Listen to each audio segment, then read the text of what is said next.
দেখো আজকে আমরা ভিন্ন একটি ক্লাস করব। এই যে ঘর, এই পাশে এটার নাম জানো? এটার পুরোটার নাম কি বলো তো? ক। এটা গ।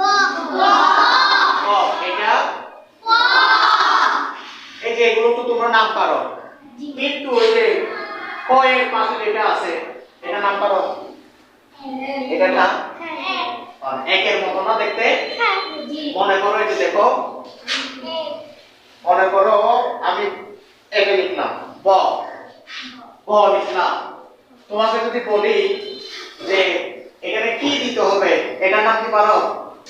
বলো পারো? পারো না। এইটার নাম হচ্ছে এই যে দেখো, এইটা এইটা এইটা এইটা, বলো সবগুলোর নাম হচ্ছে আকৃতি। সবগুলোর নাম কি? আকৃতি। আবার বলো সবগুলোর নাম আকৃতি। আকৃতি। এই যে দেখো ক, খ, ক, এরকম যেগুলো আছে সবগুলোর নাম হচ্ছে কি? আকৃতি। এগুলোর নাম আগে শুনছিলা? এর নামটা না শোনো নাই? এগুলো আগে ছিল, আগে এগুলো পড়ানো হতো, এখন তেমন একটা দরকার পড়ে না। এখন দরকার পড়ে কেন বলতো? আমি যদি একটা শিশুকে, ছোট একটা বাচ্চাকে লিখতে দিই, মনে করো বললাম যে ব লিখছো, বর পাশে এইরকম একটা একের মতো দাও, বললে হবে? হবে না, কারণ এটার একটা নাম আছে। এই যে এটার নাম হচ্ছে আকৃতি। অর্থাৎ ব আঁকার পরে বলবো এখন একটা আকৃতি দাও। বুঝছো? তাহলে এটার নাম কি? আকৃতি। আকৃতি মনে রাখবা। এরপর দেখো এখন এটার নাম কি বলো? এটার নাম আও। ঠিক আছে? তাহলে দেখো এই যে রসের উপরে, দীর্ঘের উপরে, রসের উপরে, আও এর উপরে, এই যে এখানে এটার নাম হচ্ছে চৈতন। এটার নাম কি? চৈতন। এই নামটা আগে শুনছিলা?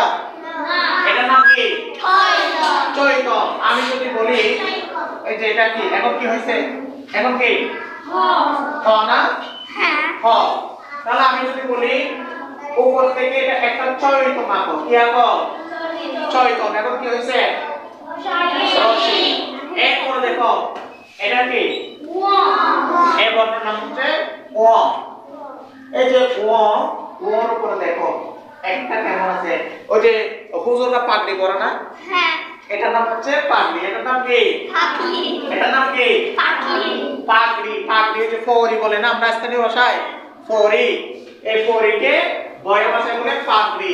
এই যে এটা আমি মনে করো আমি রাফিয়া কোন একটা মেয়েকে বললাম একটা ড লিখলাম, কি লিখলাম? ড। এবার যদি বলি উপর থেকে একটা পাগড়ি আঁকো, মানে পাগড়ি পরাই দাও, এই যে দিলাম। এখন কি হয়েছে? এই যে দ তো। এবার যদি বলি মাবির একটা পাগড়ি পরাই দাও তো, এটা কি হয়েছে? মা। বুঝছো? তাহলে দেখো এটার নাম হচ্ছে আকৃতি, এই উপরেরটার নাম হচ্ছে চৈতন, আর মোটটা হচ্ছে পাগড়ি। মনে থাকবে? এগুলো এর আগে তো কখনো পড়ো নাই, কোনো বইয়ে পড়ছো? বইয়ে পড়ো নাই। বুঝছো? এগুলো শিখতে হবে, কারণ তোমাদের ছোট ভাই বোনকে যখন লিখতে যাবা বলবা একটা আকৃতি আঁকো, এরপরে হ দিছি, উপরে একটা কি চৈতন আঁকো, এই যে চৈতন আকৃতি, এরপরে একটা ড আঁকছি, উপরে একটা পাগড়ি পরাই দাও, এটার নাম হচ্ছে কি? পাগড়ি। মনে থাকবে? হ্যাঁ ঠিক আছে। এখন তোমরা গণিত বই বের করো।